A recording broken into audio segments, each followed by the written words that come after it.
Welcome everyone. I'm really glad that you guys were able to join this this workshop, sorry.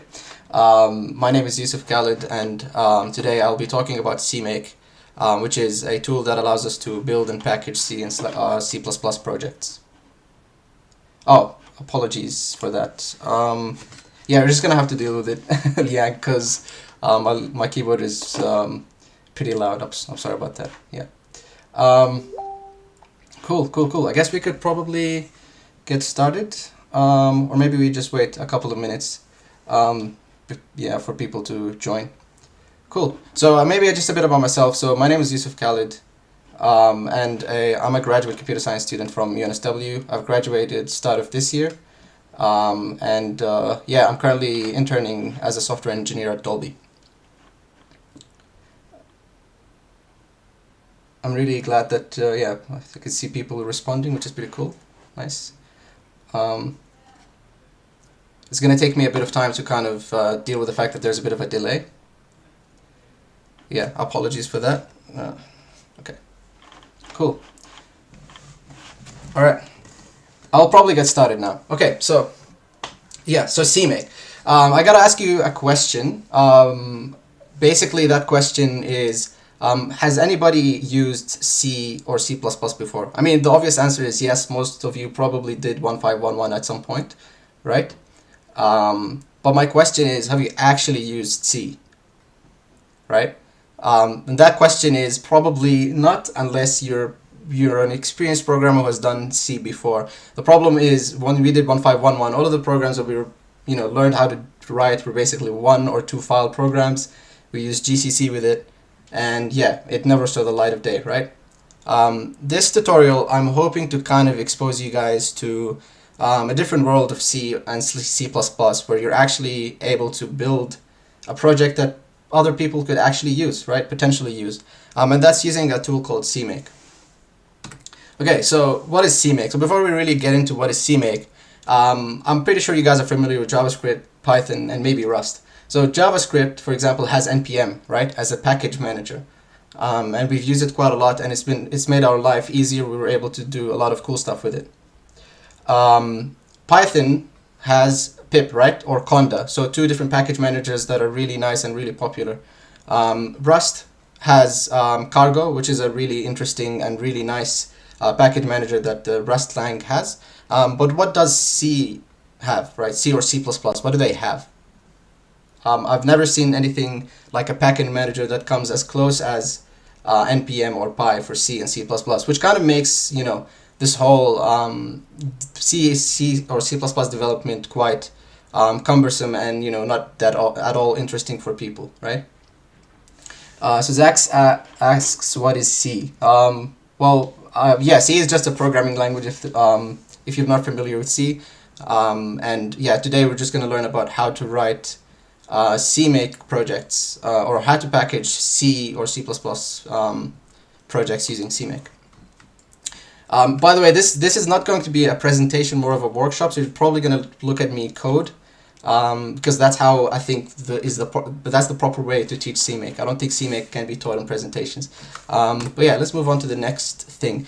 Yeah, as I said, unfortunately C++ doesn't have a package manager, right?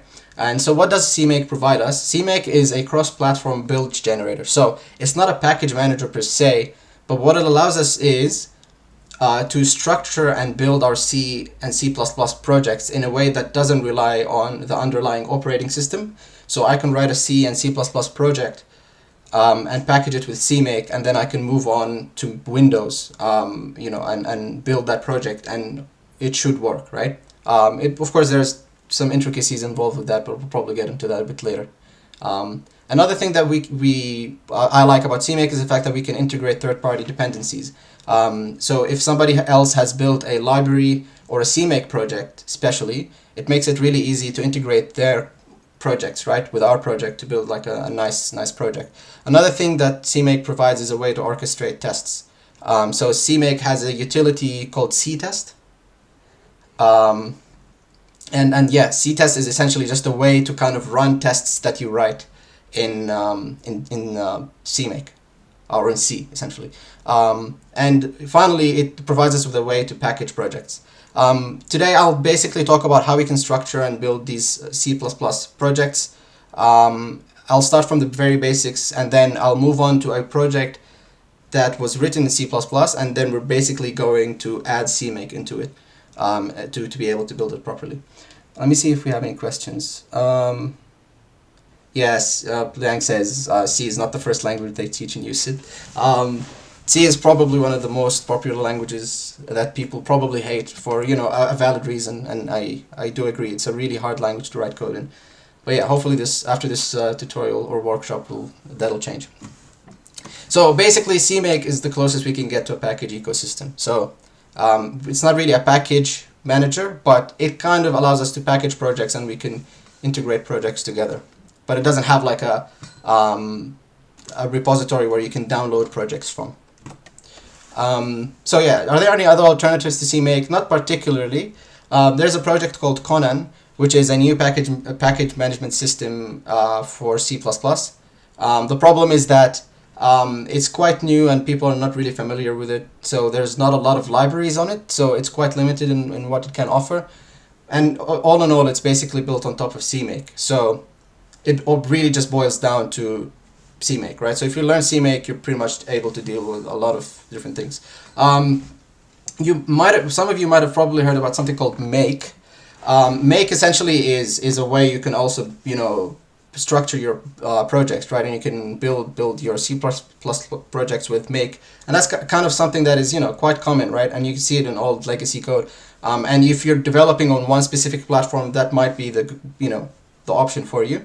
But yeah, the idea behind CMake is that it generates, based on the platform you're on, it generates a proper make file, right, for you. So essentially, the make file itself is platform dependent, but writing code in CMake is cross-platform.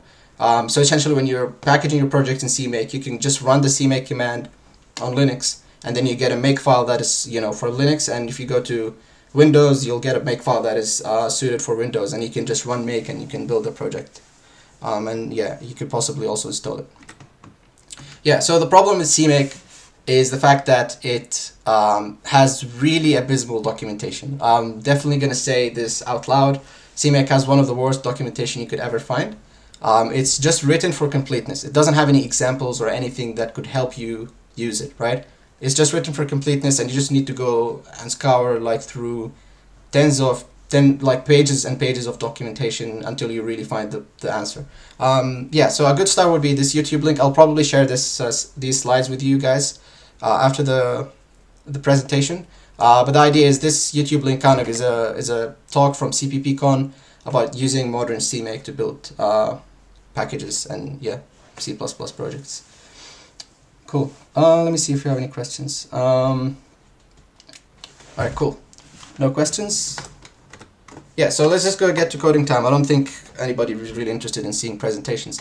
So yeah, so let's have a look. So right now I am in my terminal.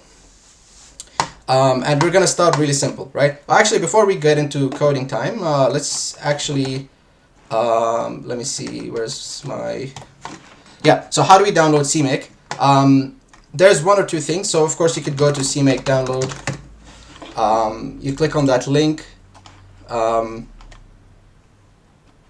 and then basically you could find different installers based on what operating system you use. I'm currently using Linux Mint, which is just a Linux distro. But yeah, you could definitely download it on Windows and use it, and even on Mac. But yeah, on my end, if you're a fellow Linux user and you're using a Debian-based system, you can basically check the CMake version that you have in your package management system, and you can see that I have CMake 3.16 that is available. So when I already installed it, but if you want, you could just do sudo apt install CMake, and that should yeah, install CMake for you. So yeah, basically that's how you install CMake. It's not really a hard thing. Okay, so let's get into it. So let me make a new directory, and I'll call this simple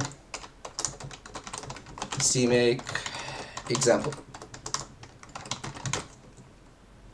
Right, so we get into this simple CMake example.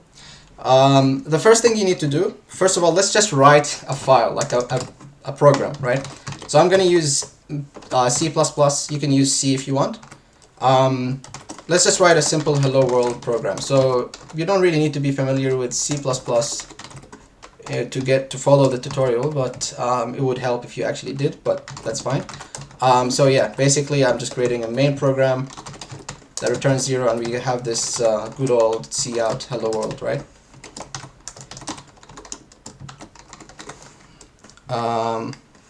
Yeah, cool. So it's done. So that's good. So now I've written a CPP file, right? A main.cpp file. So how do we compile that? Well, if you're using C, you'd probably use GCC, right? I hope that you guys are familiar with GCC, but since you're using C++, we're going to use like a buffed up version of GCC, which is called G++, which essentially compiles, C programs or C++ programs. So I just give it CPP, for example, main.cpp, and I compile this, right? And I can run this, and it gives me hello world, right? That's simple, and we all know how to do that. So how do we take this a step further, right? So let's start with CMake. Now, any entry point to CMake is by a file called CMake lists. So this file essentially is called CMake lists. It's a kind of like a special file, just like what do you call that for like for let's just say Python, you'd have like requirements.txt, right? It's kind of similar, right? So it has this same name, which has CMake lists with a capital C, M, and an L. It has to follow that syntax. It's not a text file. It'll be parsed by CMake. Cool. So let's actually open this file. So the first thing you want to write in a CMake file is basically what is the minimum version of CMake that you will that you would want to use, right? So basically this, for me, I'm going to be using features that are 3.15 and above.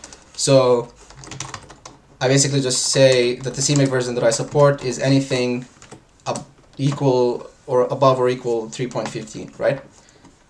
That's the first line you usually write when you're writing a CMake file. The second thing that you want to write is the name of the project. So the project name in this case, I'm just going to call it simple CMake example, right? So that's just the name of the project that I'm going to do.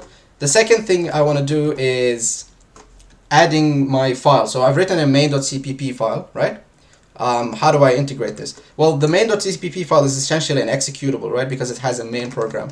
So for that, I just basically need to use this command in CMake called add executable, right? Add executable, we call this executable as a target, which is called main, and then we give it the actual file, right? So since in the current directory we have main.cpp, I'm just providing it with a main.cpp. This first one is the name of the executable. CMake deals in things called targets. So whatever thing you build in CMake, something that you build, is basically a target, right? So since I'm building an executable, this is a target that is an executable. Later on, we'll see how we can build a library with this. But for now, let's just keep it at that. So I've basically just added this CMake file, and let's have a look at that. So now, let me actually remove this executable that I created before. So right now, what do we have? We have a main.cpp and we have CMake lists, right? .text. Now the second thing we need to do is we want to invoke CMake on it, right? To be able to build this. And the way that this happens, first of all, we need to create a directory called build. It can be any name, honestly. This directory just has all of the build manifests that CMake generates. So that's why we create a directory for this. And then we go ahead and cd into build, right? So right now we are in the build directory, right? And if we look in the parent directory, we can see the main.cpp and the CMake lists.txt file. So how do we invoke CMake? Simple. You just type CMake, and then you need to pass the path to where the CMake lists.txt file exists. So since it exists in the previous directory, we just call CMake ... right? So when we type this, what will happen is basically it'll identify the compiler that is installed on the machine. It's the GNU compiler, and basically it tries to find where that compiler exists. It finds some other stuff like the standard library that needs to link to, and basically it generates files for us, right? Now let's look at this output of this directory. So we see a lot of interesting files. The most interesting of is the make file. So as I said, CMake is a build generator. So what it does is essentially it generates the build files for you. So since we're by default it uses make to generate that, yeah, we'll get a make file out of that. So how do we build this? Well, essentially you need to have make installed, but once that's done, we can just call make, right? So when we call make, essentially it builds our project, and as you can see, it generated the object file for main.cpp, and it linked our executable, and then it built our target, which was called main, right? So where do I find main? It's generally in the build directory, right? Since it was in the root of the previous directory, you'll just find it directly inside main. So what can we do with this? Well, we can just run this and it'll just print out hello world the same, right? So I guess maybe we'll probably pause to see if there's any questions. Okay,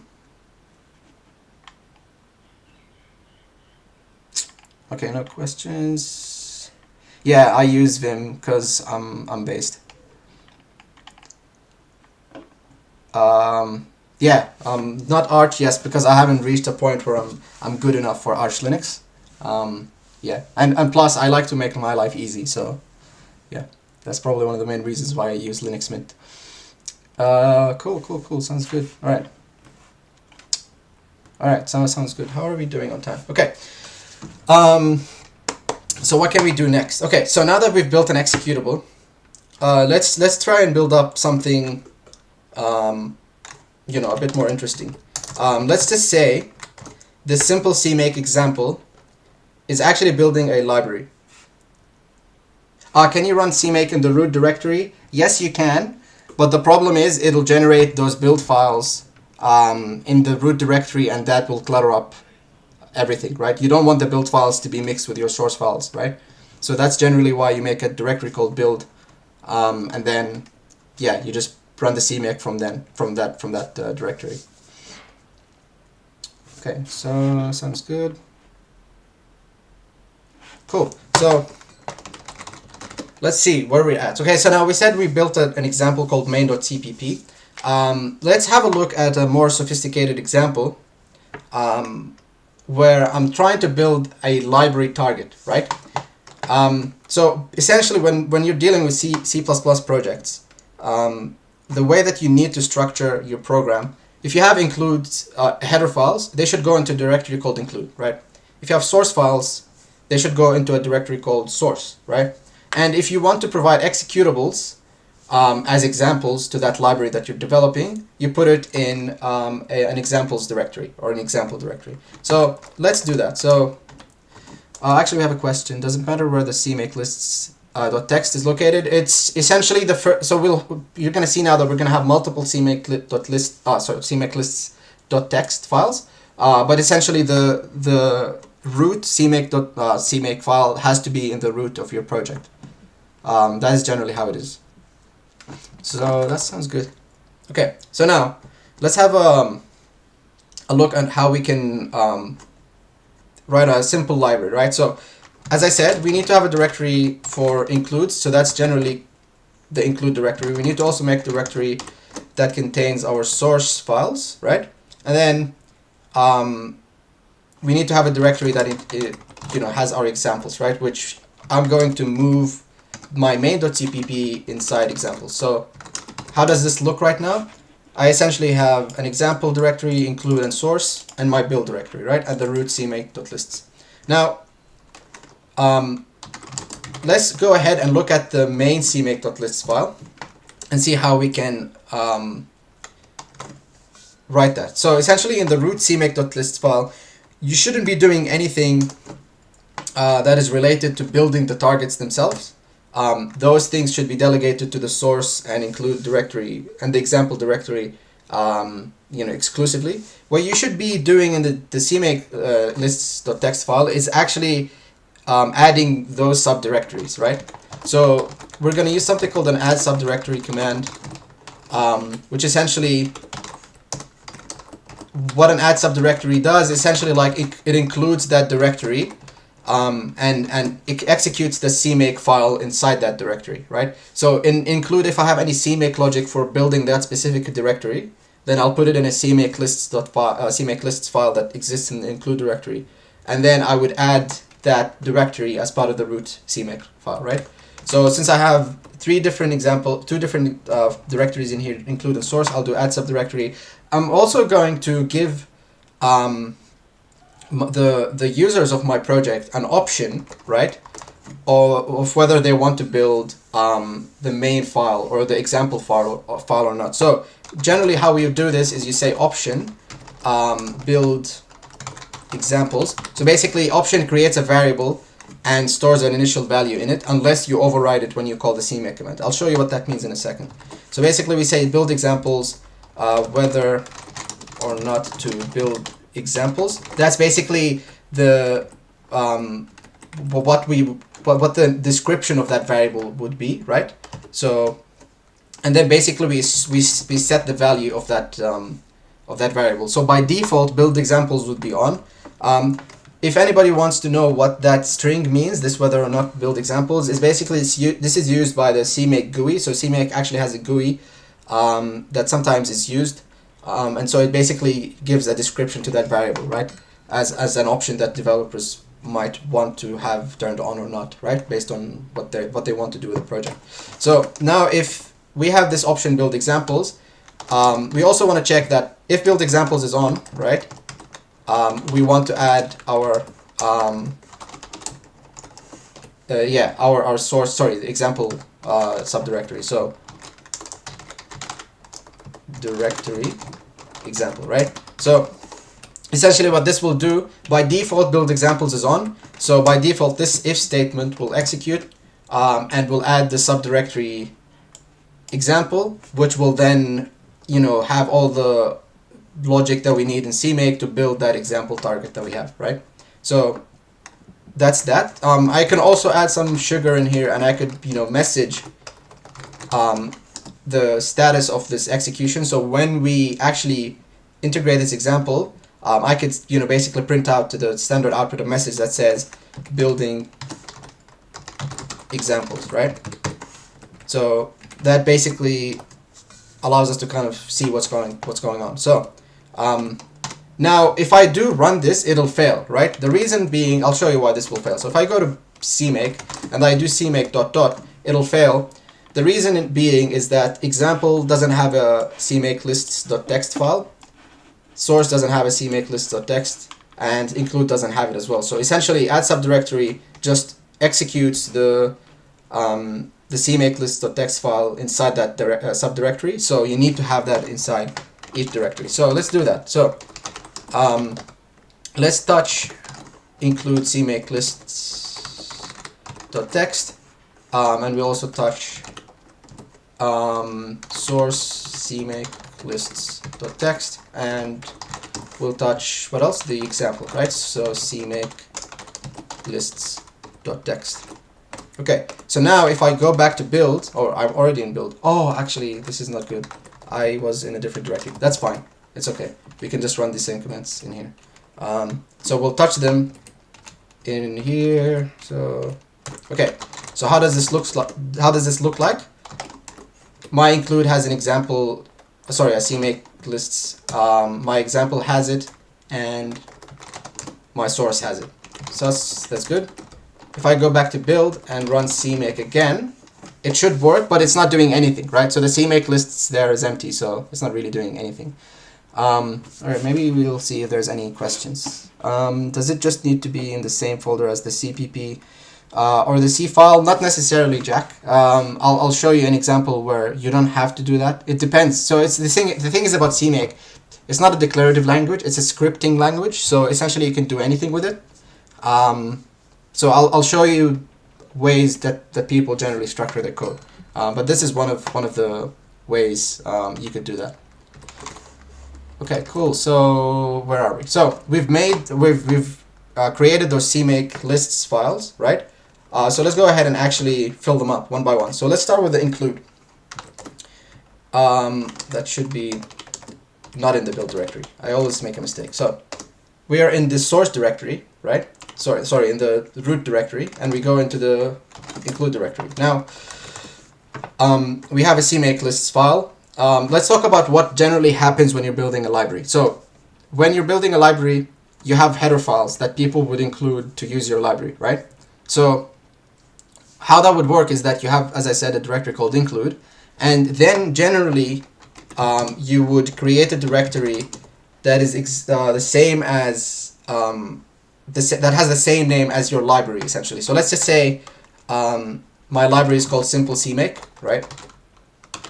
So I'll make a directory called simple CMake, right?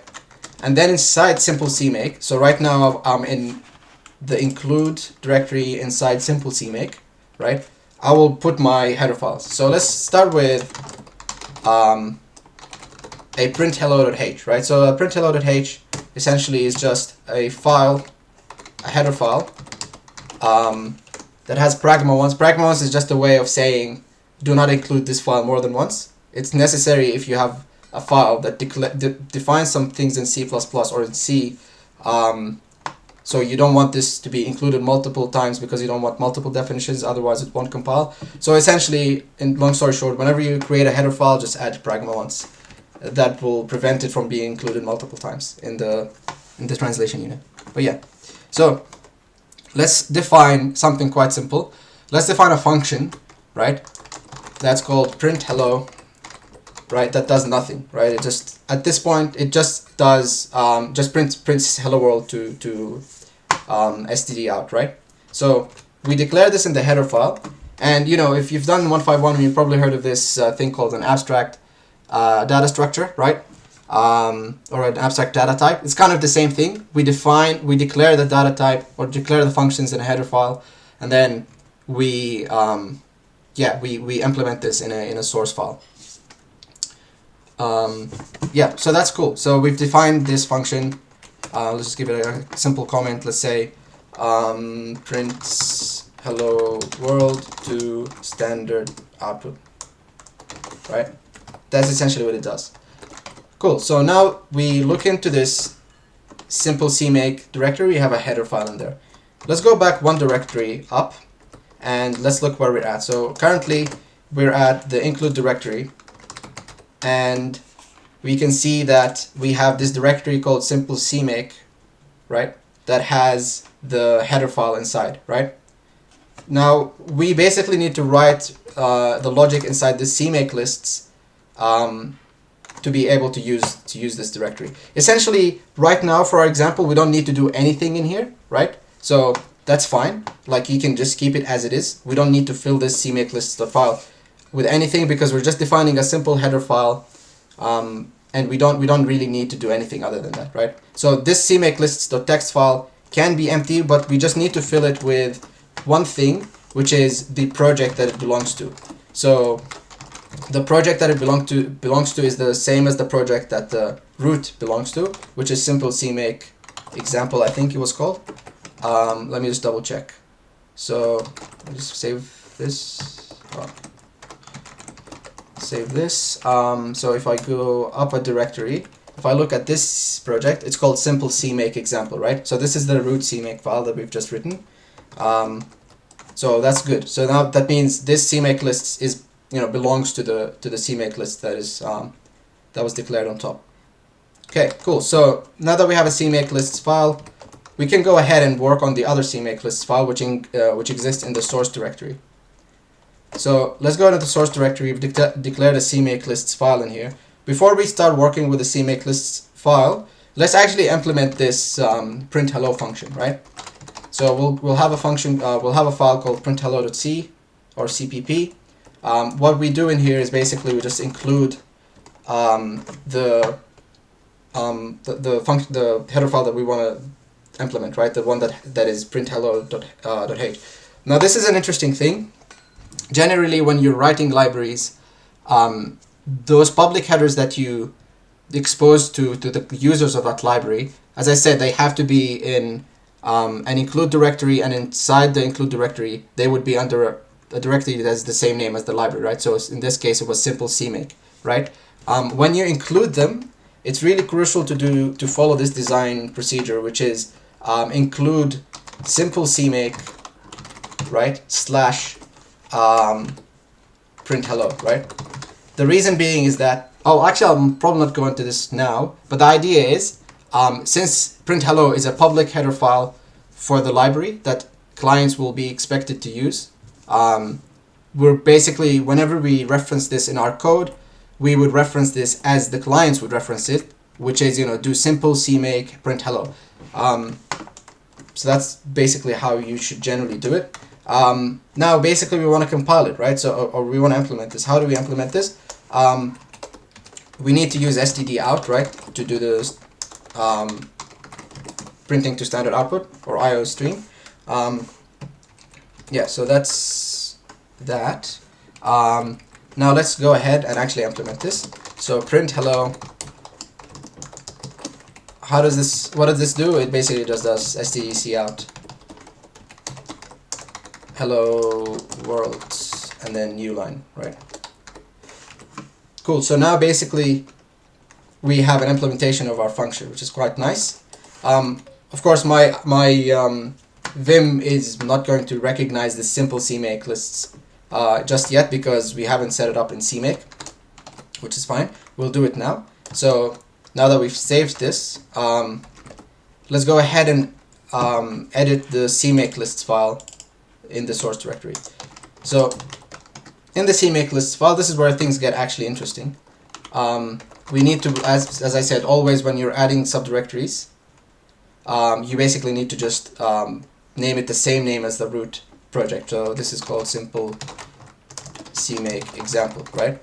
So this is our project in our, this is a CMake file in our source directory. So what do we do with it? Well, now we have a library that we want to create, right? So this print hello library, right, or simple CMake library that has a print hello file, right, the CPP file. So to do that in CMake, we need to use something called an add library, right?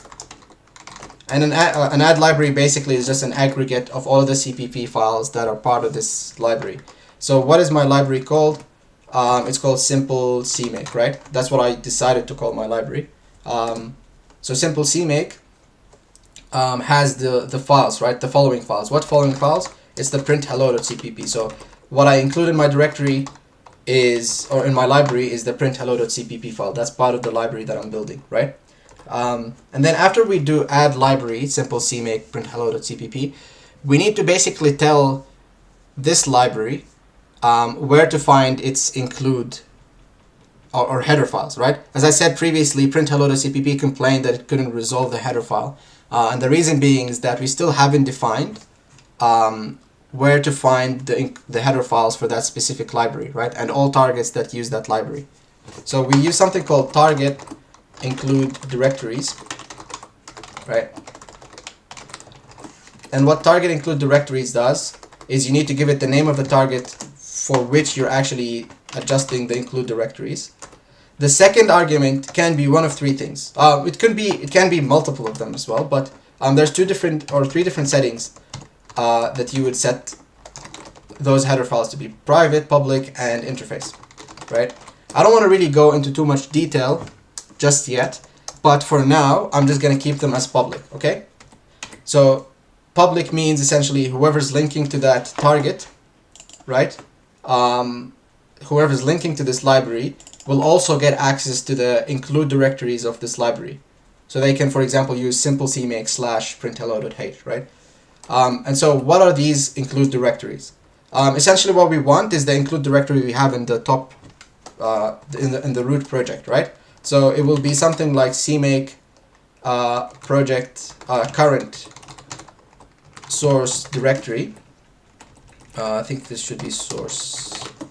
Yeah, so this is a built-in variable inside CMake that tells you where the current CMake lists exist. So since we're in the source directory, we're currently in this CMake, it'll basically give me the path to the current CMake, right? CMake.txt, which is inside source.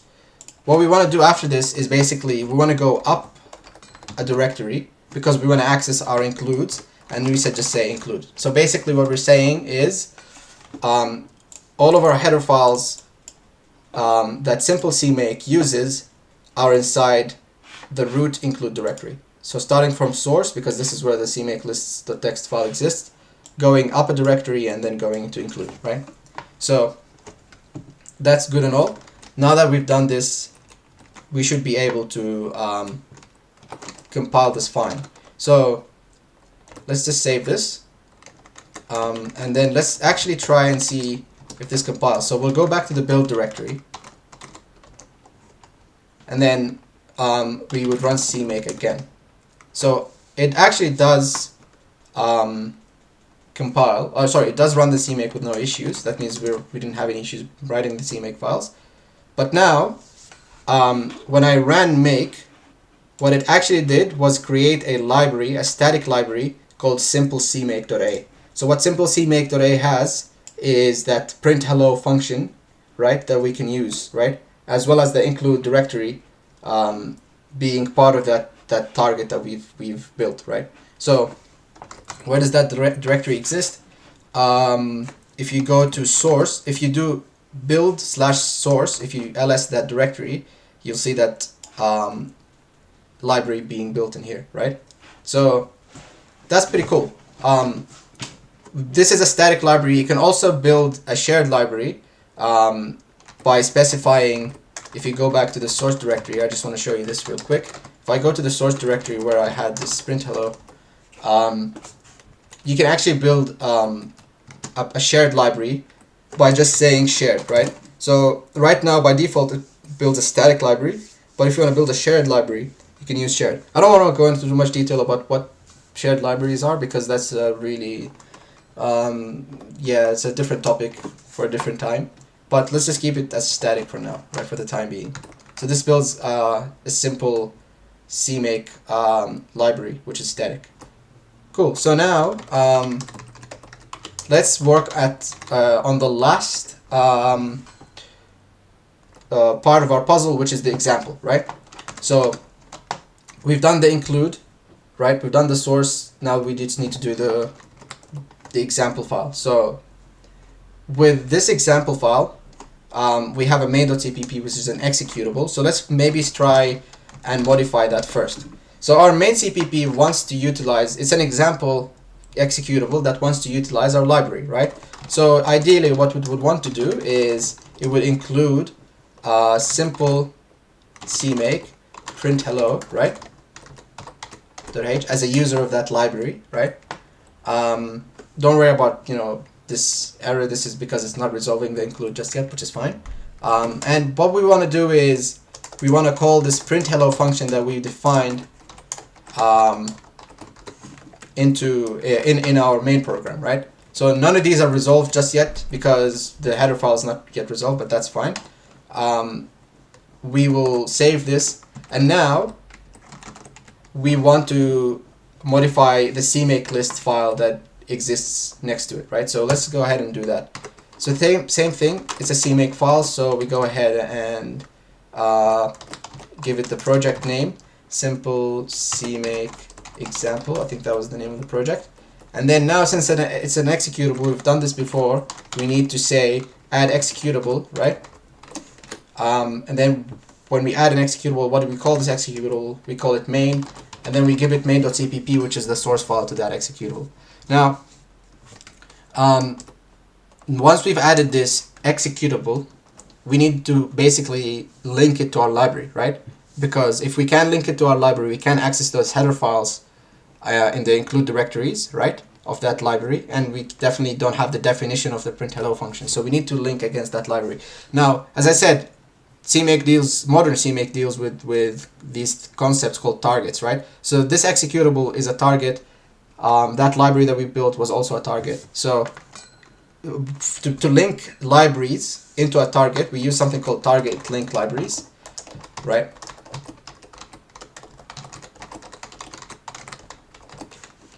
And we give it the name of the target to which we want to link our libraries. So that is done. And now basically we also have the option of saying, you know, private public interface. I won't go into too much detail on which one we should choose for now, but the idea is we're building an executable anyways, so you shouldn't be linking against an executable. Well, you can't even link against an executable, but the idea is we keep it as private. This dependency that we're going to introduce is a private dependency of the main executable. So because, you know, we're not defining any interface that the main executable is presenting, we just want to link against this simple library. You just say private, right? As a rule of thumb, whenever you're dealing with executables, you just use private, right? With libraries, it's a bit different, right? So I'll talk about that maybe later when we deal with libraries. Okay, so now that our main executable links against this simple example CMake library. So now, if I go to the build, so if I go up now, and let's see where we are. We're currently in the build, sorry, in the root directory. So if we go to build and then run CMake again, it should work. And it's now saying building examples, right? So that's cool because by default it builds examples. So now that we run CMake, we can run make again, and it did actually build our executable, right? And it was able to successfully link it, right? So it first built the target, which is simple CMake, which is a library that we've built that had the print hello functionality, and then we linked against that library using our main program, right? Or into our main program. So now, if I go into example inside build, so right now I'm in build example, I can see my main program, and if I run this main program, it should print hello world, right? Cool. That's pretty good, I guess. That's interesting, right? Because now what we can do is we can actually make, you know, sophisticated projects with this idea, right? We have multiple header files, multiple libraries that we can build, multiple example files. So it's kind of, this is scalable, right? And that's why it's nice. It kind of it introduces you to a different way of thinking. Because, you know, when we dealt with C at uni, you know, it's just like 1 or 2 files to do an assignment and that's it, right? But now we can utilize this to build like proper projects, right? Cool. Any questions so far?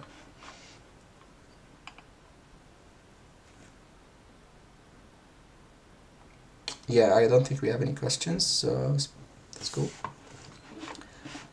All right. So basically, this is a simple example that I wanted to show you. So we started with this. So what we did in here, basically, we initially started with just an executable that didn't link to any libraries, and then we upgraded that example to something that shows, like that creates a library, and then we link externally to that library in our example. Cool. I guess I had another project that I wanted to introduce. Yeah, so that's something that I worked on. That's inside the workshop. So, okay, so I've written an actual I wanted to kind of show you that this is not just, this is a simple example that might not seem interesting, right? I actually wanted to build a proper project that you could probably use, right? And I call this library concurrency, right? So I've built this library called concurrency, basically, and what it does is it's a library that, I'm not sure if you're familiar with these concepts. People who are coming from first year probably not, but people who have done operating systems or maybe 1521 would understand what threading means and concurrency. So I built this library that, you know, has some interesting, like, useful functionality that allows us to create message buffers, right? That allow us to communicate between threads, and also allows us to create something called a worker thread, which is essentially a data type or a thread that we can post tasks to execute, right, asynchronously. And another thing that I've built with this library is something which is, I think, the main idea behind this library, which is a thread pool. So C++ by default at the standard library doesn't have an implementation of a thread pool. A thread pool is essentially a bunch of worker threads that execute tasks that you post to them, right? So an example of where you would use a thread pool is if you're implementing a web server, right? So let's just say you're implementing a web server from scratch, and you're receiving HTTP requests, right? What would happen usually is that you receive these HTTP requests, and then you send them over to a thread pool, which contains worker threads that process these requests, right? So basically, you utilize the concurrency, benefits of that to process requests in a concurrent fashion, right? So yeah, as I said, the standard library doesn't have a worker thread or a thread pool implementation. There are other libraries that provide that. For example, Boost is a library, third-party library that provides these threading concurrency implementations, high-level implementations, which is quite nice. But I just felt that it would be a nice thing to do, just to start from scratch and to show you that this could actually be something that you could use. So what I have essentially is two things, right? So I have the concurrency library, which is a full CMake built library. So this is properly built using CMake, and I have the same project but has no CMake in it. So what I wanted to do as part of this workshop is to actually add the CMake to this project, right? And explain some interesting concepts while we go. But let me go to the actual concurrency example. Library that has the whole CMake package basically. So let's look at what it has. Don't worry about this. This is for my Vim text editor to actually resolve these header files to be able to use so that you don't have to get these errors when I'm coding. Another thing that this has is basically, as I said, it's a pretty similar structure. We have a build directory, right? We have an examples directory. We have an include directory, right? And the library that I'm creating is header only, right? So this concurrency library doesn't have actual source files that require implementation. It's a header only library, so the clients that use it can just include the headers and it would work, right? But what is interesting and what is different from between this and the previous project is the fact that this has tests, right, and third party, right? So these are this is the way that you would generally structure a CMake project. So you have tests, which essentially has all of the test files that you would write for your library, right? And third party, which essentially is a directory that contains CMake files that allow you to fetch third party dependencies, right? That's why these are there. And we also have the same things. Examples include CMake. I'll talk about that in a bit. CMake is a directory that you would usually have to put all of your CMake configs in there. That's essentially necessary when you want to install a project.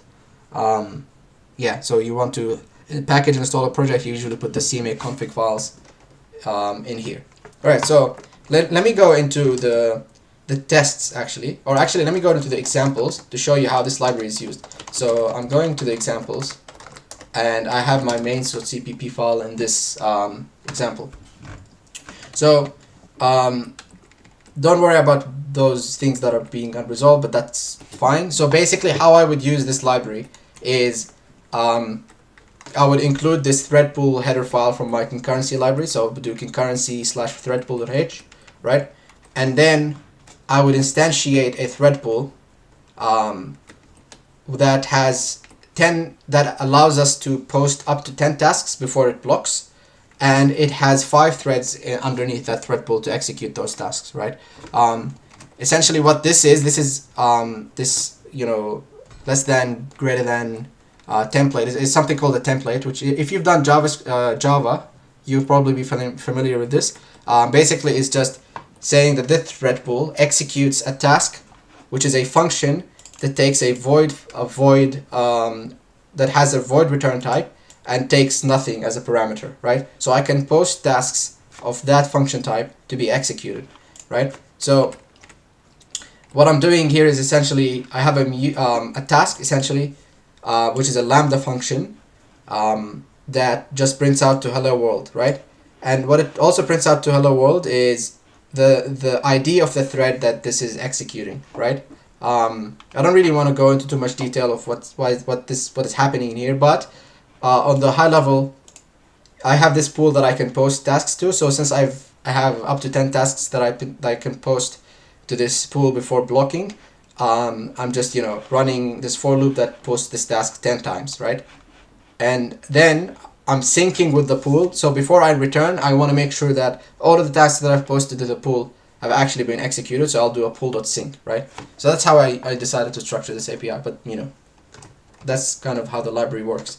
And I think if I go to build, if I go back now to the root directory, I'm in the root directory. If I go to build, I should already have that example built, right? And as you can see, this is my main file. So if I run this, as I said, I had 10 tasks. All of them are basically printing hello world multiple times, right? But basically each task, when it's executed, it's actually printing the thread ID of what is executed.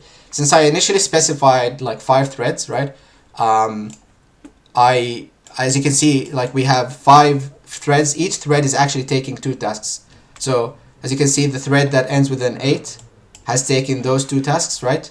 The thread that ends with 0 has taken these 2 tasks, and we have this one as well, this one as well, and this one as well. So all in all, we have 5 threads. Each of them has taken 2 tasks. Cool. So that's kind of like how the library works. Yeah. So let's actually go ahead and see how we can write this, right? So let's go to our. Oh, actually, I want to show you something else. So this library has built tests in it, right? So if I go to the build directory, I've also built the tests as part of this project, right? So if I go to the test directory within the build directory, I actually have a tests executable, and as I said, this like CMake has a way you can run tests using something called ctest. Similar to CMake is basically just a command that you can run in the directory that you have the tests. And when I'm running this, as you can see, it's basically executing the tests, right? So this is a data structure that I use, the message buffer. I was testing that, and I was also testing the thread pool and the worker thread. So it's taking a bit of time because the tasks that I have in there actually have delays, right? So as you can see, I have 100 tests that pass and no tests that fail. It's kind of cool. Yeah, and as you can see, I just want to say that this thread pool, I have a task that is executed in 3 different tests. So the first test utilizes the full number of threads that we have on my machine, right? And as you can see, it took 91 seconds, 0.91 seconds to run. The other one, which is using a thread pool but only has 1 thread to execute the tasks, took 10 seconds. And the same task that was done synchronously without even using the thread pool, it was just executing the task on the main thread, it took 10 seconds, right? So as you can see, we cut the execution time by like a factor of 10 just because we've used a thread pool. Yeah, so that's kind of interesting, and it's a useful library. This is a really it's a thing that you could actually use for your personal projects if you wish. And I'll actually post this on the GitHub page. I'll make a GitHub page after this, and I'll post this code for you guys to see. I will put it part of the stream, so for you guys to play around with. Cool. So nice. So now that we looked at what this project is doing, let's have a look, right? So I'm gonna go into the concurrency script, I think it was called. Yeah, concurrency script. So this concurrency script, as you can see, has no CMake files. So if I look at my examples, it doesn't even have the main file. I'll just copy that file from the other one. Concurrency example main here. So if I look at my example, oh, what is this? Oh, okay. I copied it into the incorrect directory. Okay, so now if I look at examples once again, I can see my main.cpp file. If I look at my include directory, I have the directory that has the name of my library, right? And then if I go one step inside, I can see that I have my header files, but I don't have the CMake lists.txt file, right? We're gonna write that as we go. And lastly, let's look at my tests file. So my tests has 3 different files: the message buffer test, the thread pool test, and the worker thread test. What else did we not see? The third party. So the third party doesn't have anything, right? Because I've removed all of the CMake files. So first step, we always start with the root, right? So let's go ahead and do that. So we'll do CMake lists.txt on the root directory. We'll start with the CMake minimum version, as I said. So we'll do that.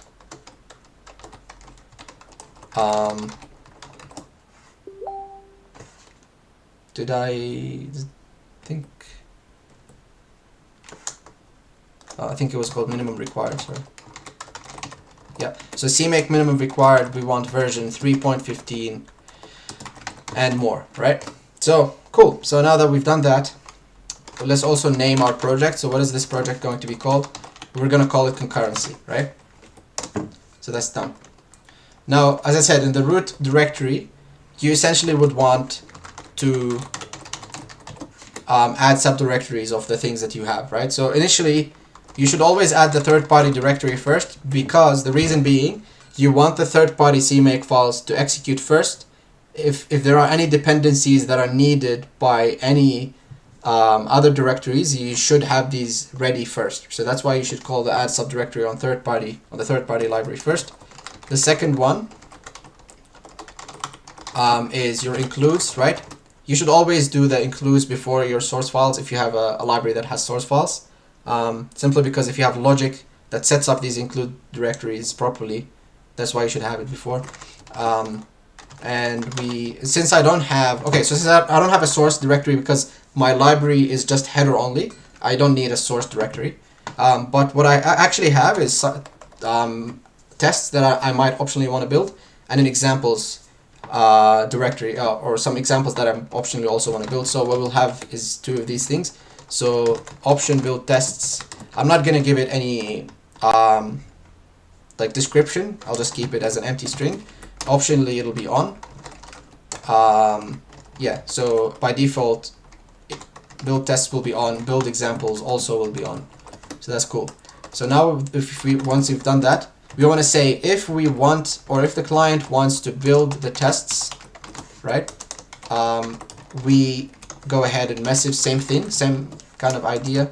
We message the status, right? We say building tests. And a similar thing happens if we would like to build the examples. And of course I forgot to add subdirectory on the tests. So you add the subdirectory, that's quite important to do. Oops, I made a mistake. Okay. So right now we have build test. Now in here we have build examples. Right? So building examples, right? And then add subdirectory examples. So now that we've done this, that's pretty cool. Right now, at this point, this is all we need from our root CMake list. So we've done the third party, add subdirectory, include subdirectory, optionally the tests and examples. Cool. So why do I keep doing this? Okay.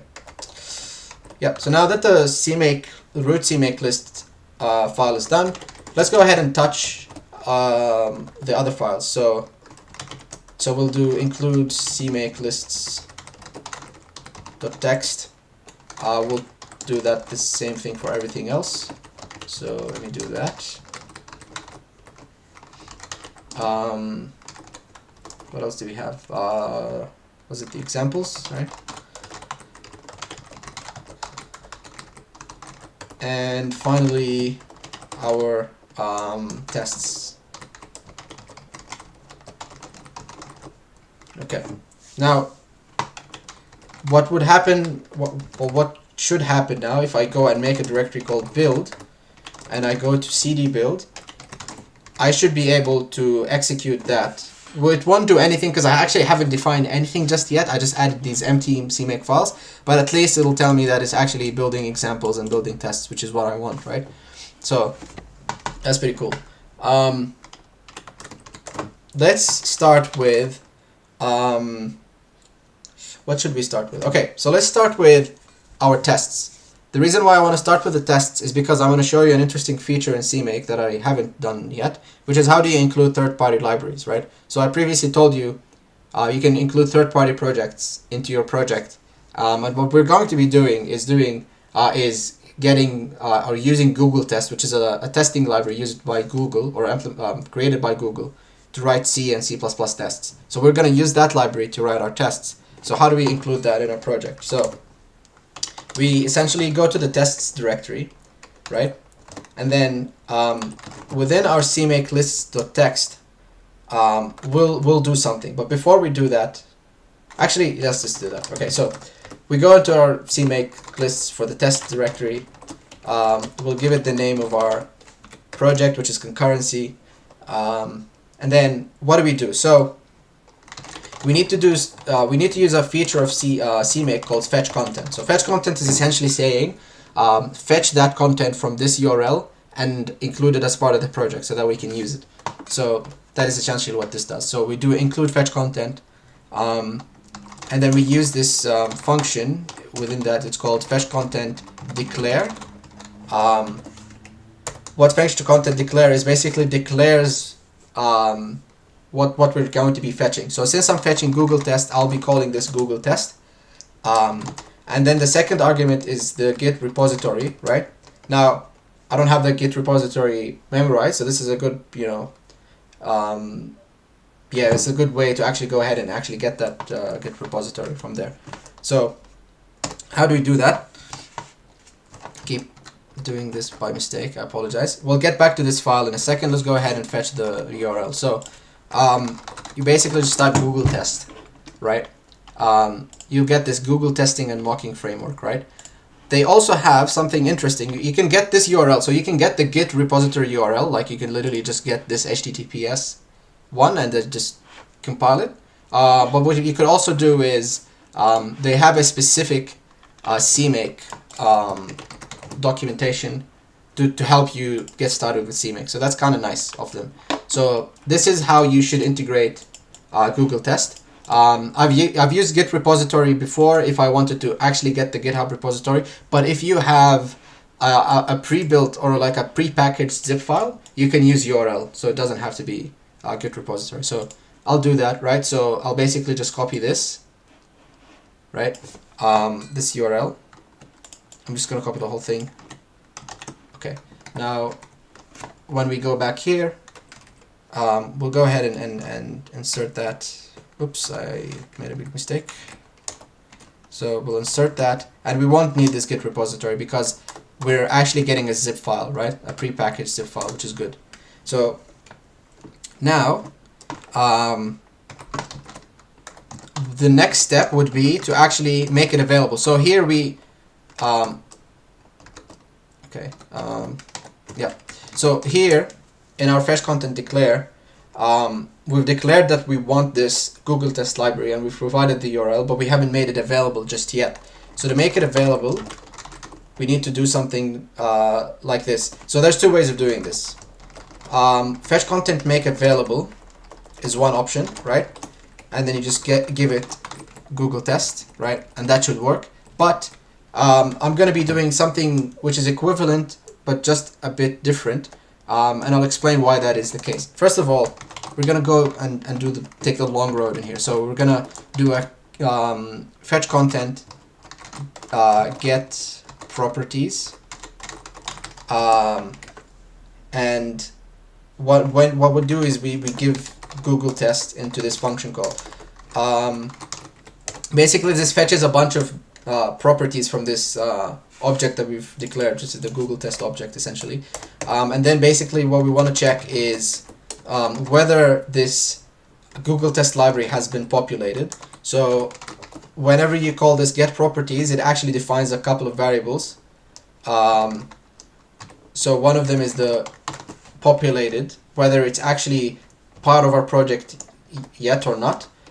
So we want to check if it's not populated, then we want to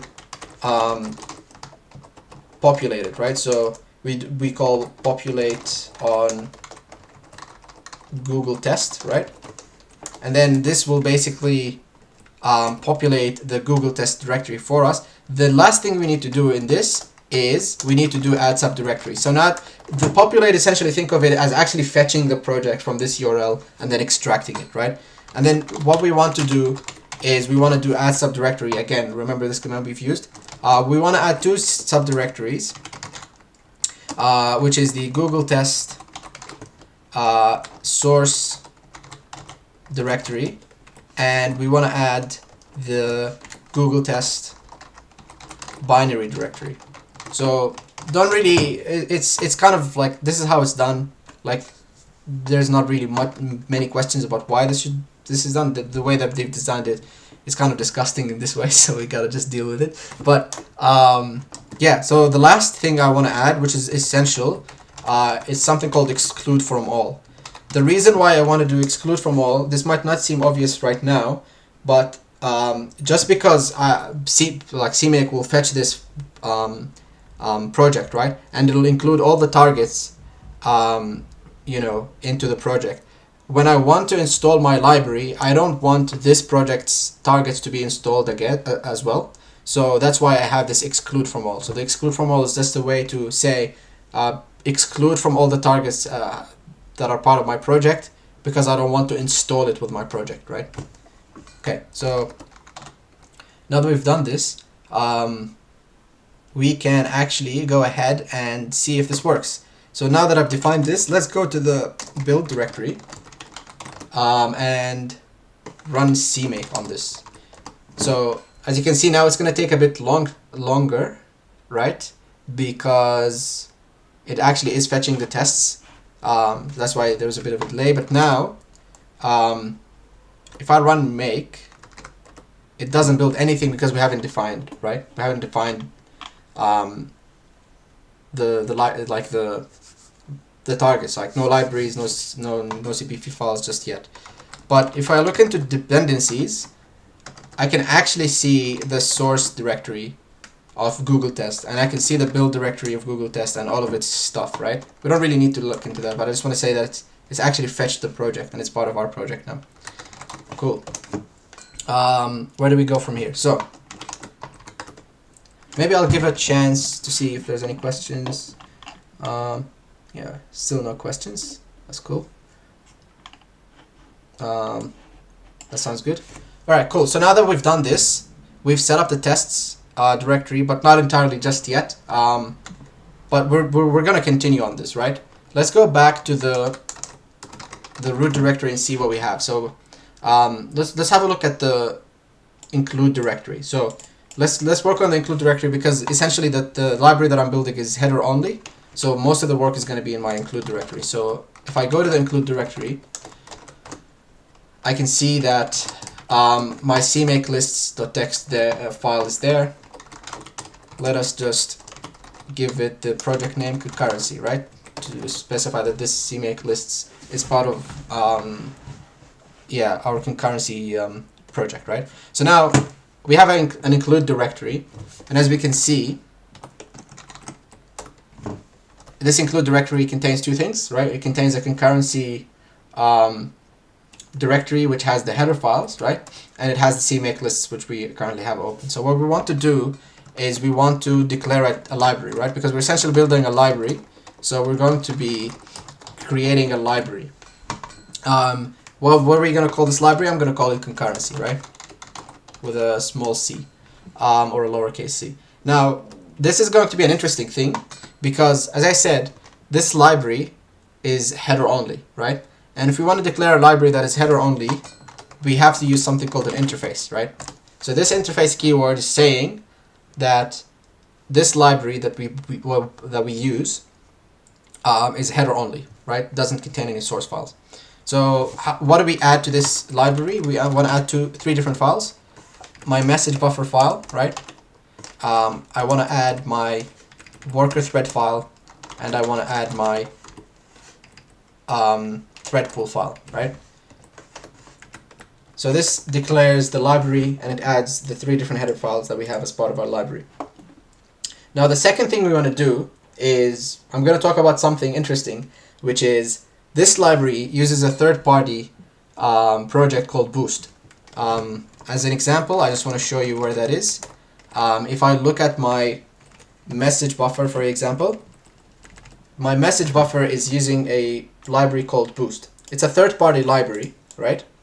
But the problem with this library is that we can't use fetch content on it because it doesn't have. Oh, we can, but we have to add some things to make it CMake compatible in that sense. But what is cool about this is that you can pre-build this library, right? And CMake already has a way of finding that library and including it as our dependencies. I'll talk about where to get this library and where you can build this from. But what is important is the fact that we want to integrate this library. So we want to use something called find package, right? So this library is called Boost, right? So we use something called find package Boost, and we say that this is required. So fail our CMake run command if you can't find this package. So this assumes that the package is already installed on my system, right? And this is something that we're going to be doing for our library. So our library is going to be used like this, for example. So when you install it on our system, we'll do something like find package concurrency, and that will fetch that package so we can use it as part of other projects, right? So find package Boost required is basically asking to fetch this Boost package, right, from our system. And since we're using this library, right, this Boost library, we got a link against this library. So we have to do something like this: target link libraries. The target is concurrency. Since this is an interface library, concurrency is an interface library, we have to use interface throughout, right? The interface means here that we don't have essentially any source files, or think of it this way. So yeah, so we have interface. Now we need to link against Boost. So this is how you link against Boost. Boost, when you find package Boost, this is essentially part of the package, right? A part of that package is the Boost target that we would like, right? So we do that essentially. So cool. So now that we've done our link, target link libraries, yeah, that should be it. That should be our library concurrency link to the Boost directory properly. But there's also one thing that I want to add, which is our concurrency library is building, things on top of threads. So we need to include the pthread library. So I'm pretty sure you've done this previously before, where you wanted to compile something with threads, right? So you had to do -l pthread as part of the GCC command, right? So this is similar. Essentially, we're saying we want to link the pthread library as part of our project, right? So we do pthread and then we also link Boost. Now that it's done, let's see what this allows us to do. Oh, actually, before that, I want to tell you where you can download Boost. So now I said that we downloaded Boost, right? Boost has a documentation that tells you how you can download this. So if you just search up for Boost downloads, you should be able to look into their packages, and there's instructions on how you can install this library. But yeah, you can just basically take one of their, if you're on Windows, you can just get the zip file and then follow the instructions there, and that will install like the library essentially so that you can use it. Yeah, cool. So now that our library uses threads and Boost, let's have a look at the build directory and see if we can still compile this. So if I run CMake, yep, so I made a mistake in here that says add library interface requires no source arguments. Okay, so that's because I'm using a different version of CMake. Okay, that's fine, that's okay. I'll explain what is happening in here. The idea here is that I'm using a feature from a recent CMake version that allows me to specify the source files as part of the add library interface, and that's why it's complaining, right? But the one thing I want to say is that it actually found Boost as part of my system, like in my system. So basically, we were able to integrate Boost. So that's cool. Concurrency strip. So let me see how we can fix this include problem. So this include problem is happening because, as I said, I'm using a feature that is part of a recent CMake version. But the way you can solve this is simple, right? So you don't need to specify those arguments. When you're specifying an interface library, you shouldn't be specifying the source arguments. You should do something called target sources, right? So target sources, and you give it concurrency, and in this function call, you actually give it the arguments, the source arguments, right? So that's that. I think we should provide interface, if I'm not mistaken. But yeah, okay, so let me see if this fixes our problem. So if I go to build and I run CMake, it works, right? So the idea here is we're essentially saying, yeah, just add those sources as part of our target, right? And that's only needed when you're doing an interface add library. If you're doing like a regular library like we did previously, when we had that print hello, you don't need that. You can add the source files directly into add library if you're building a library that is not header only. Cool, so we've come a long way in this example. How about we actually go ahead and look at the tests, right? So let's go and have a look at the tests. That's an interesting part of the project, right? So as I said, where we stopped in the tests directory is that we've included this Google test, right? And we've fetched it as part of our project. Now I'm going to define my tests, right? So how do I define my tests? Well, it's quite simple. First of all, we need to enable testing, right? So this is to allow ctest to generate a config file that allows us to run ctest as part of it, right? So we need to enable testing. The second thing we need to do is we need to add an executable, right, called tests, and we need to provide our source files. So what are these source files that we want as part of our tests? So message buffer test.cpp, right? And we also had thread pool test.cpp, and we had a worker thread test.cpp, right? So this basically allows us to add this executable, and then I actually can't remember the command for gtest, so I'm just going to look into the documentation because they have it provided there. So if you look at building with CMake, this is how you generally link. This is how you create the test. You enable testing, right? You add the executable, and then you link the libraries against this executable, and then you include Google test, and then you just discover the tests. It's not really something that you really understand. It's just a bunch of documentation that you need to follow. I'm gonna do that. I'm just going to copy this and show you that this could be used pretty easily. So I've enabled the tests. I've created my tests executable, and I'm linking against tests main. gtest main, which is fetched by this fetch content. So this fetch content prepares this whole project for us so that we can use gtest main directly. And then when we do gtest discover tests, I just need to allow gtest to discover my tests, which is inside this executable. So now, once that's done, I should be able to go back to my build directory, right? And then run CMake again, and I should be able to run make. So the cool thing about this now is, since we've integrated gtest as part of our project, it basically builds them. Yes, I totally forgot about this, but let's go back to our include. The reason why this is complaining is because I forgot to add the include directories of my library, right? So I remember when I told you when you're building libraries, you need to specify the include directories. So let's go ahead and do that. So going to my include directory, and then going into CMake lists. Once we specify the target link libraries, the last step is to do a target include directories on this directory, on this library. So we do that. So target include directories, actually. Yep. So target include directories concurrency, right? As I said, since this is an interface library, everything is just related. You're just gonna have to write interface for, right?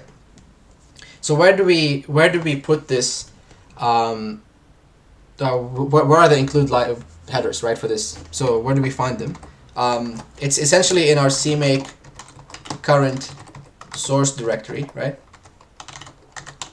Which is essentially this directory that we have the CMake in, right? The CMake lists in, and that's it, right? So that's the interface. So whoever is linking against our library, the include directory is part of. The include directories is essentially this directory, right? So this is one of the include directories. That's why we just specify this, right? That should be enough to say whoever is linking against this is your include directories, so that you can access concurrency directly. So if you go ahead and go to the build file, run CMake again, and I run make, and it still complains. Why is that? Okay.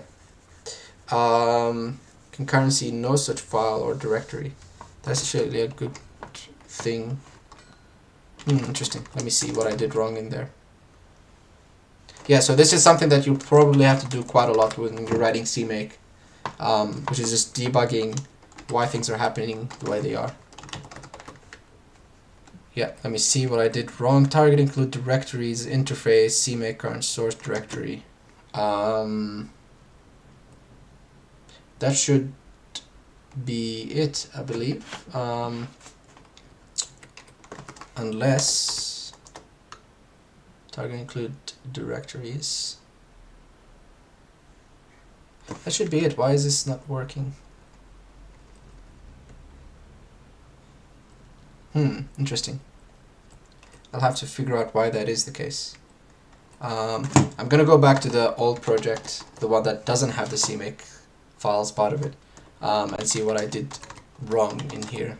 I apologize for that. So if I go to concurrency include CMake lists, add library. I was able to do it here though. Why did this not work? Yeah, I mean I've done this source directory. Yep. I think I know why this is. Yep. Yes, I just forgot the correct directory structure. Let me see, and include. Yep, so right now we are in the include directory. Concurrency.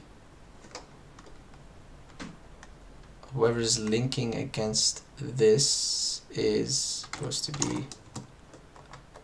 How is this different from that one though? That's a good question.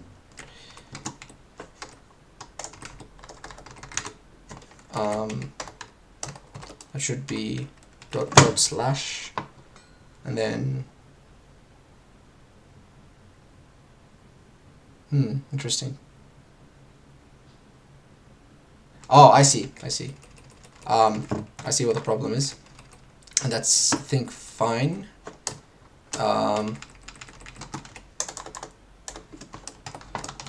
Okay, I think I know why this is an issue. So in my previous directory, the concurrency directory, I had my concurrency, and this did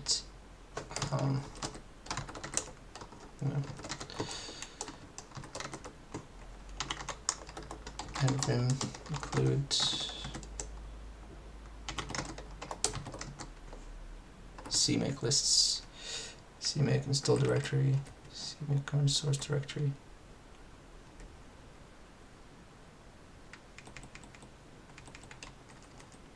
Yeah, that should be the case. I think I'm just missing this dash dash include.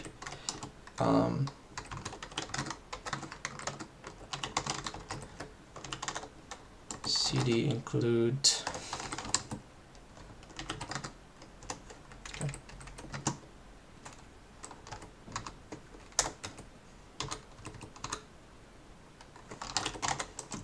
should probably fix it. Okay, so if I go back and run this again, it still complains. Message. Oh, it's probably because I'm not linking this. Ah, I see. That is definitely my fault. Okay, so there is no problem with the CMake file. I'll explain why this is happening. I forgot to link against my library when I'm writing this test file. So that's just part of so in the CMake lists that we had for the test, I forgot to link against this library that we were developing. And that is the reason. So let me just revert this change that I did in here real quick, because the thing that I wrote is actually correct. So this should be fine as it is.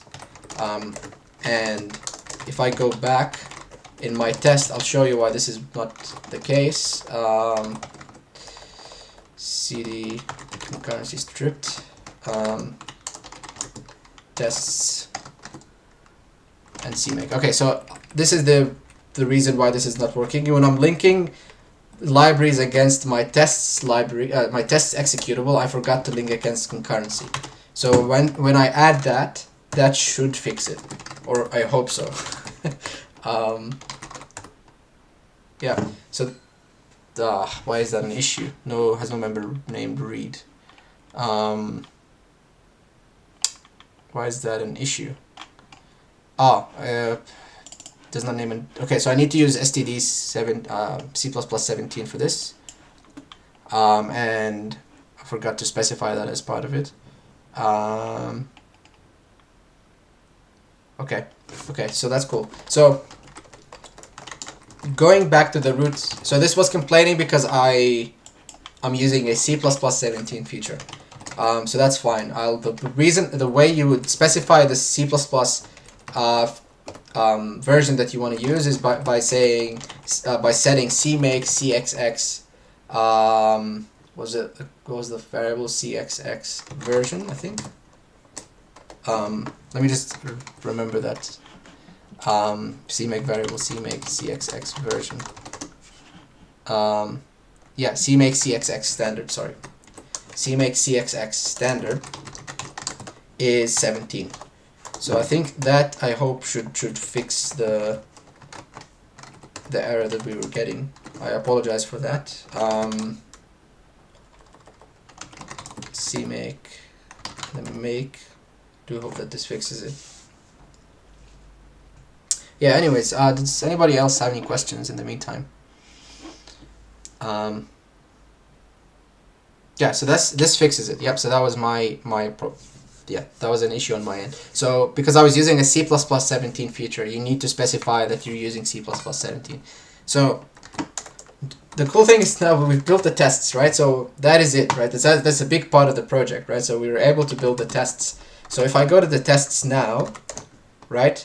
If I run ctest on them, I should be able to pass all of these tests. So that's cool, right? So now we have a library that we're linking against, and we have tests that run, that pass, right? Which is a big achievement. Cool. So now we'll just wait a bit for that test to pass. Yeah. Cool. So now that this is done, we can actually look into the next step. So the next step would be, okay, so I've built the library, I've structured it, now I can build it. How can I make it available?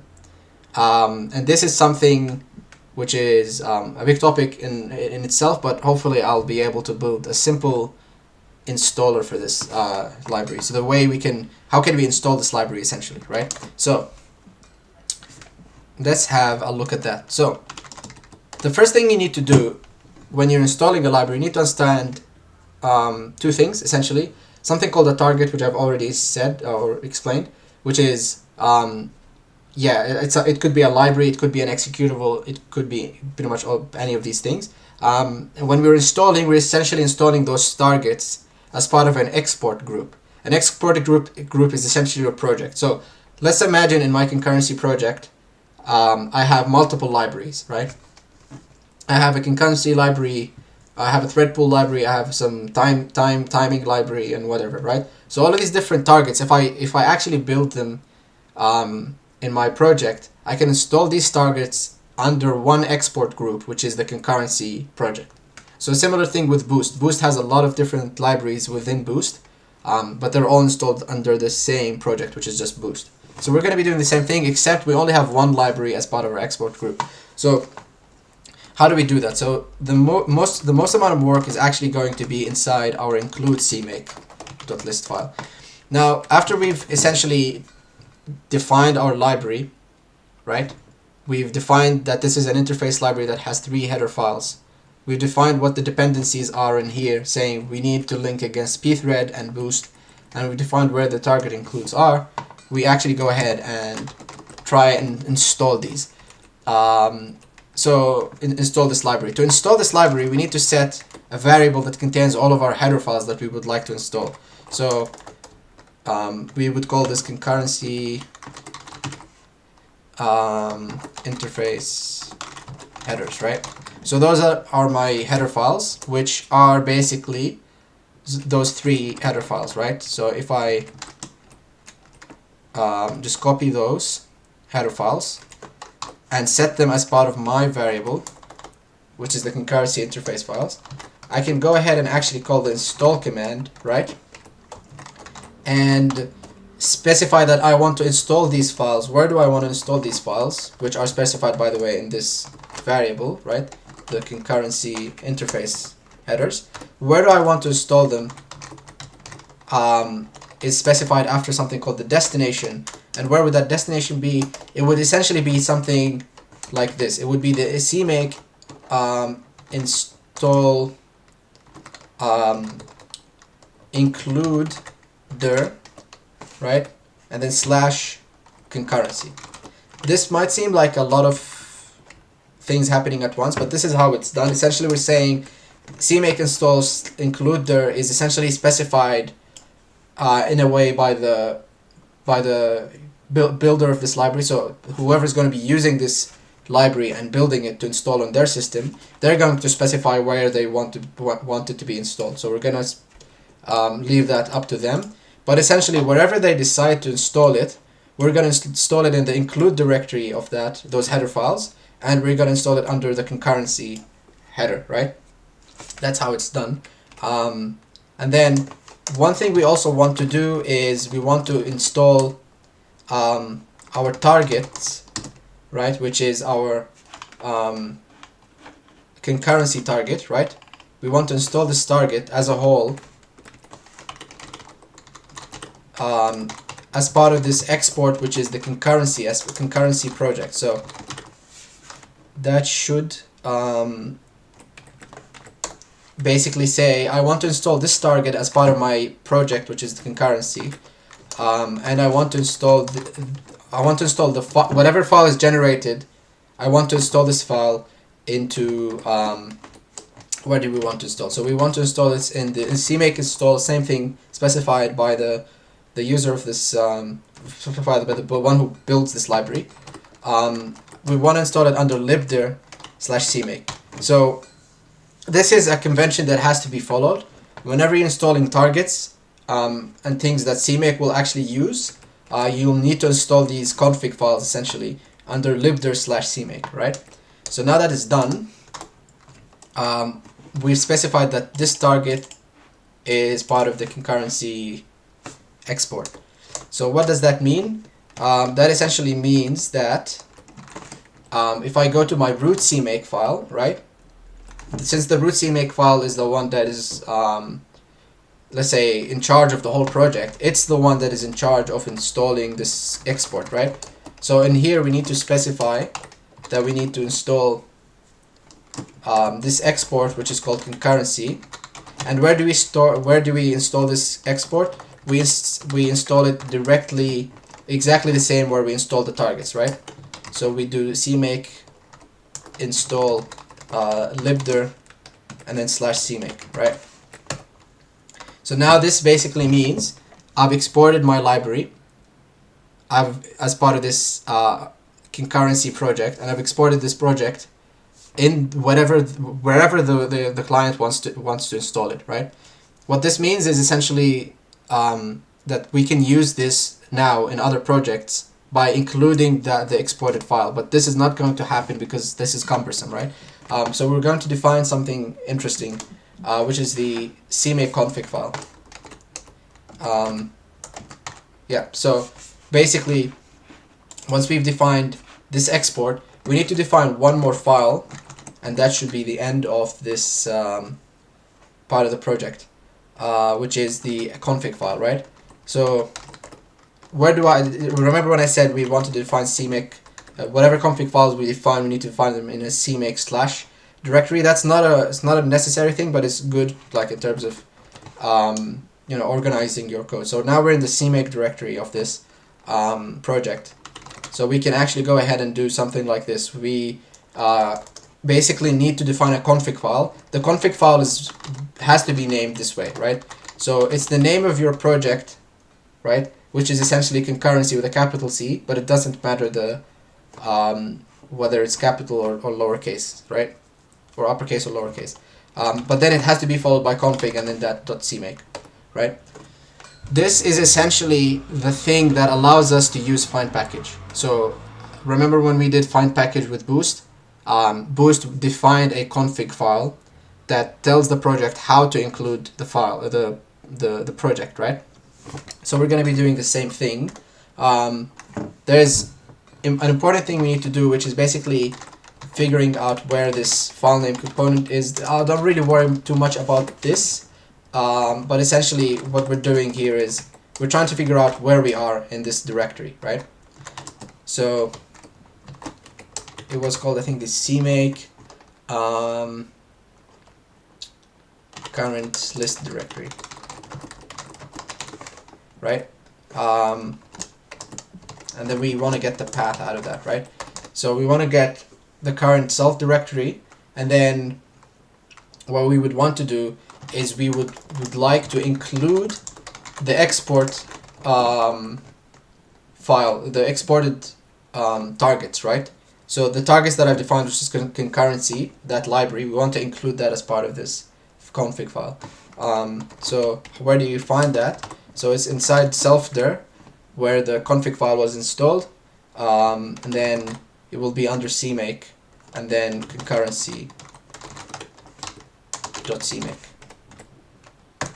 Cool. So now, one more thing we need to do, since this target that we have, right, this concurrency target relies on Boost, we need to also specify to this config file that is going to be included to any person who wants to integrate this library, we need to specify to them that Boost is a dependency and that they need this as part of the project.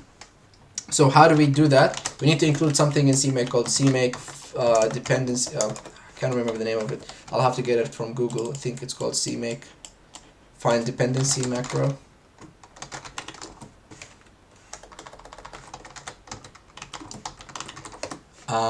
Yeah, so the CMake find dependency macro. So we just need to use that. So we do this, we include this CMake find dependency macro, and then we specify that we want to add Boost as a dependency. So how do we do that? We say find dependency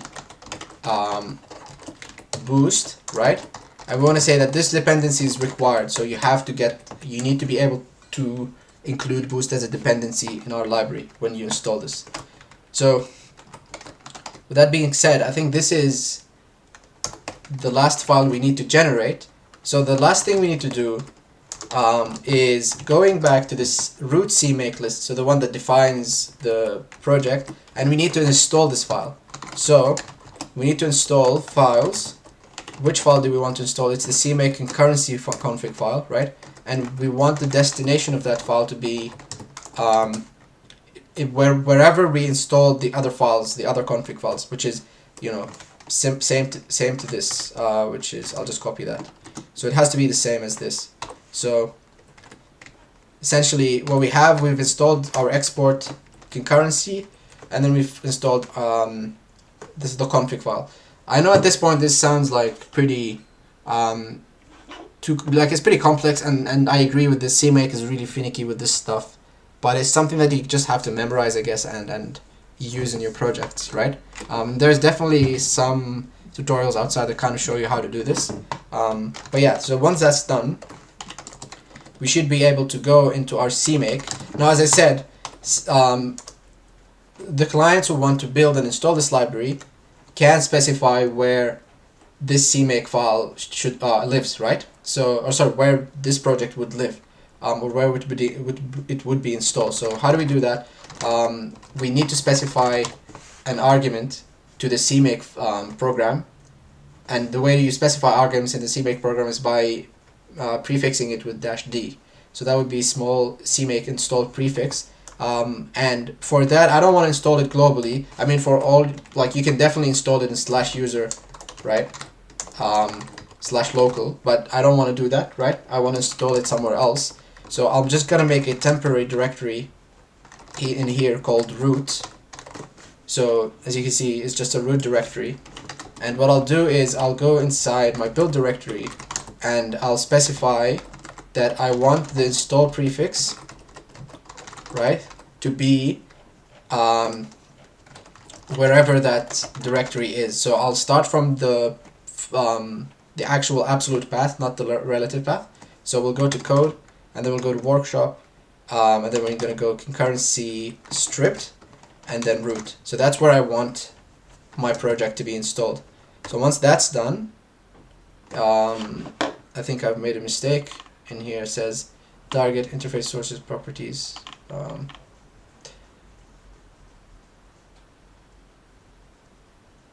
Which is prefixed in the source directory. I made a big mistake in here. I don't know what it is. Let me see. It says target concurrency interface include directories property contains path, which is prefixed.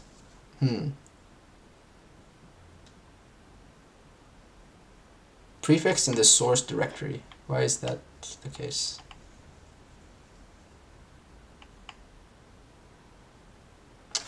Let me see. I think I've made a mistake with that. It says include concurrency thread pool, which is prefixed in the source directory. Okay.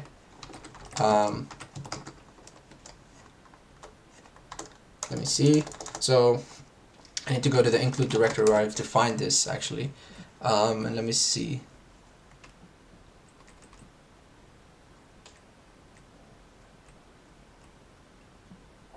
Interface headers. Oh, yeah, 100%. Okay, so now one last. I think this is the most annoying part of CMake, but this is the exact last step that we need to do. So when we said that the include directories of our concurrency library exist in this path, which is the current directory that we're in, right? This is kind of confusing because there are two different interfaces. So when you're building the project, you use a build interface, and when you install the project, like when that project's installed, whoever's going to be using that target, right, has to point to a different directory to resolve those header files, right? Because when you install it, those header files don't exist in the build directory anymore. They exist in a different directory, wherever that the person who decided to install it, installed it, right? So the reason is there's an ugly way of doing this, and CMake has provided it. You need just to specify two different interfaces, right? So a build interface and an install interface, right? So in the build interface, you're essentially saying, if I'm going to build this target and I'm going to build targets that depend on it as part of this project, where should they find the header files? That's essentially what we're doing. And in this case, that header file should be exactly the same as this one. So it should be this CMake current source directory, right? So that's fine. So we keep it in here, right? Oops, that should be inside here. Yeah. And when we want to install this target, whoever's going to be using the install target, where will they find those header files? Essentially, that's what the install interface is saying. So basically what you would do is you would say it's actually going to be in include, right? Whatever they decided to install it, slash concurrent. You don't even need to say slash concurrency, because as I said, the projects who use that header file, right, will have to say concurrency slash header file, right? So essentially that's what we're saying. Why we're saying is just include. A better way to say this is using this variable, which is the one that we used before, which is the CMake install includer, right? So this will say this is where the client has decided to install the library, and this is the include directory of that library, and this is where you should find it if the target is installed. That is essentially what it's doing. So once that's done, we can actually now test to see if we can build this or generate this, and it still complains, and that is an interesting thing. I think I might have contains path, which is prefixed. That might not have been the problem, but that's definitely something we had to do anyways. Let me see what is different. Concurrency, which is prefixed in the source directory. Why is that a thing? Sometimes I really hate CMake, but yeah, it's something we have to deal with, I guess. So this is correct, I believe. Build interface, CMake install.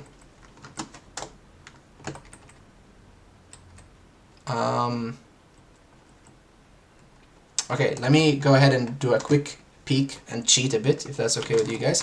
I just want to have a look into why that is the case. I'll just go into the concurrency example, the full one, and I'll go into the CMake lists to verify that I've done those correctly. Oops, sorry, apologies. Yeah. CMake project name. Yep, I've done that. Okay, so those look okay to me. I think I've done this properly now. Let me verify the includes.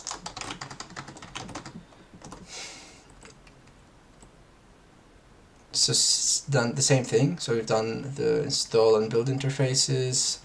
We've done that.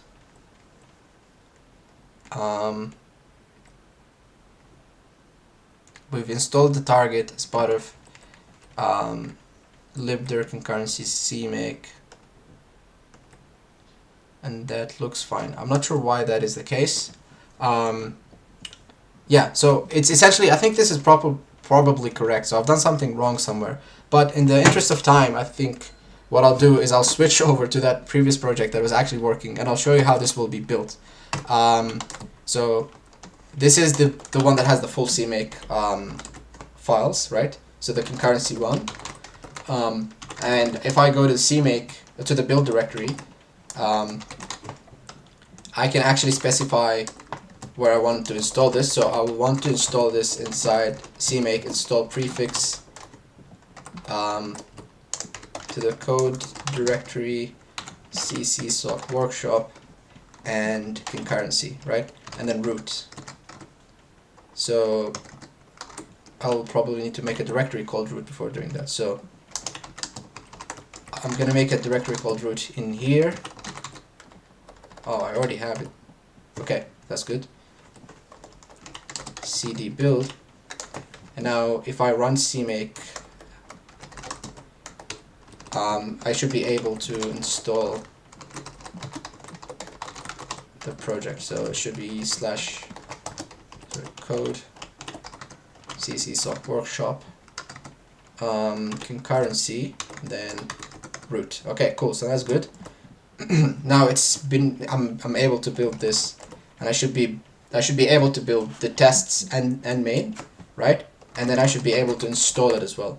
So when I run make install, it's installing the files that we've defined earlier. So it's installing essentially our library. So the includes of that library under concurrency and all of the header files, thread pool, worker thread, and message buffer. And then as part of the CMake config files, it's installing it under lib concurrency CMake concurrency config, right? And concurrency config, right? And concurrency.cmake. So one last thing before we wrap up is we actually want to see how we can use this library. Now that we've installed this library, I'm going to show you a project that utilizes this library. So as you can see, I have a concurrency example project. This concurrency example project is quite simple.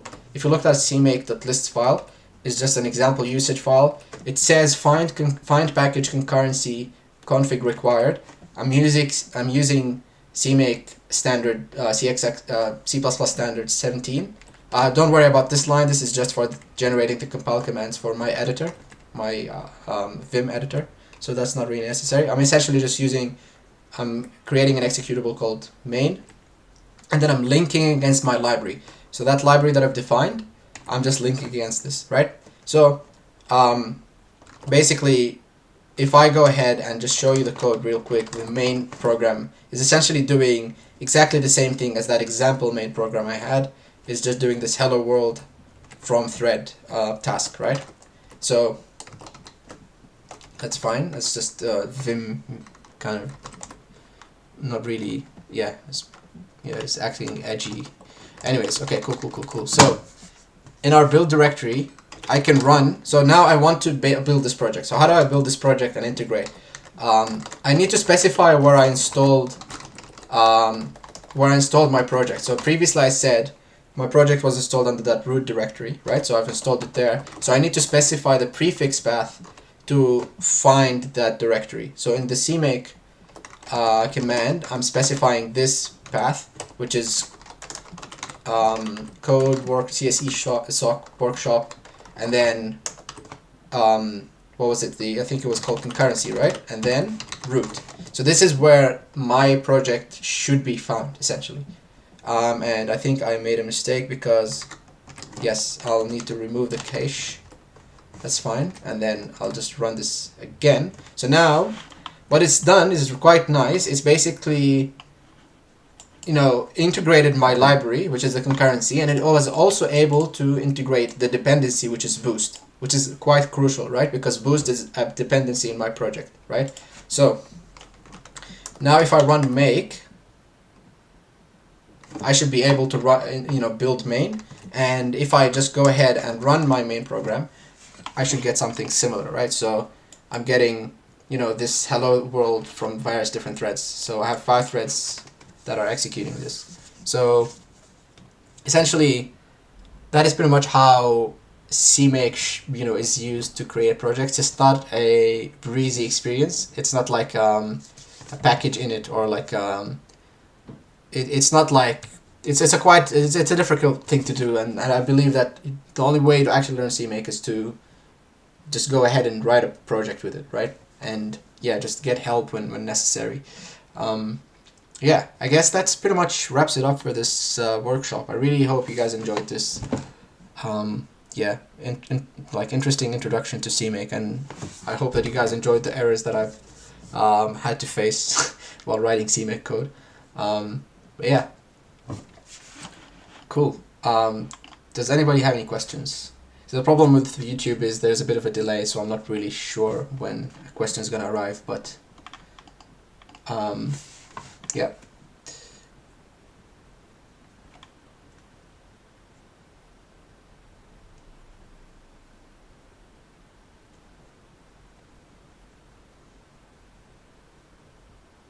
Okay, cool. I guess we'll probably wrap it up here.